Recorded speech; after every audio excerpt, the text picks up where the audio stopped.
Ayan, hello guys, nandito nga pala tayo ngayon sa May Tomas Morato. Si Amtime nga pala, kakampi nyo sa BK8. Bali maghanap tayo ngayon ng bagong kakampi natin ngayon dito sa BK8.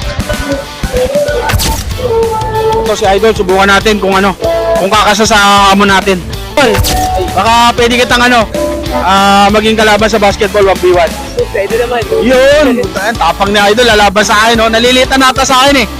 Nalilitan si boss, Balik silang pala. Yun, dadaanin daw sa bilis. Bali, ano nga po pala pangalan natin, boss? I'm Marvin Labal. Boss Marvin, bagong kakampi natin sa BK8.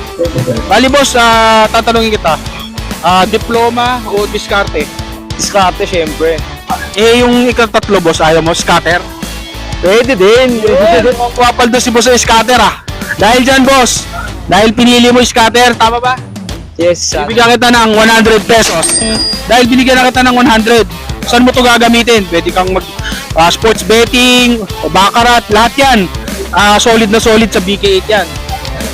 Baka sa siguro sa NBA, power play. Yun sa napapanood ngayon dahil playoffs na. Sa NBA gagamitin ni boss. Siguradong papaldo to si boss.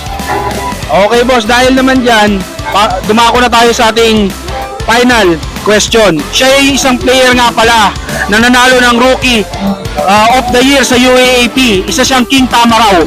Sinong player kaya ito, boss? Tama raw. Sa FEU yun, di ba? FEU, boss. Sino ba yun? Si Abueva? Nako, si Abueva. Si Abueva, saan yun? King King Monster yun. Hindi ka pa rin uuwing luhaan dahil sa BK8. Mahal na mahal ng BK8 lahat ng mga kakampi niya. Bibigyan ka namin ng merch from BK8. Yan. Napakadaming laman yan, boss. Tapos syempre, meron ka rin 500 pesos mula sa BK8. Boss, may 500 ka rin. Sakto sa nanay ko. Boss, anong masasabi mo sa BK8? Dito na kayo magtalpak. Maganda dito. Talentasado, mananalo kayo. Sure win. Ayan! Sa BK8, sigurado may pang food trip. Time!